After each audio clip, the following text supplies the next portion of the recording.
Hello everyone. Today we talk about how to fix the app of KidooDleTv. Here we go to settings. Then we click on apps.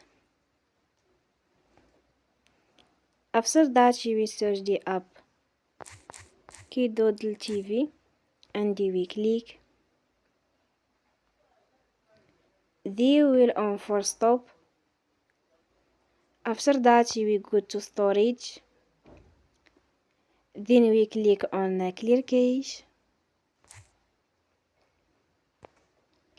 In the end, turn off your phone and you will recharge your phone again. Don't forget to support us by like and subscribe. See you next time and thank you for watching.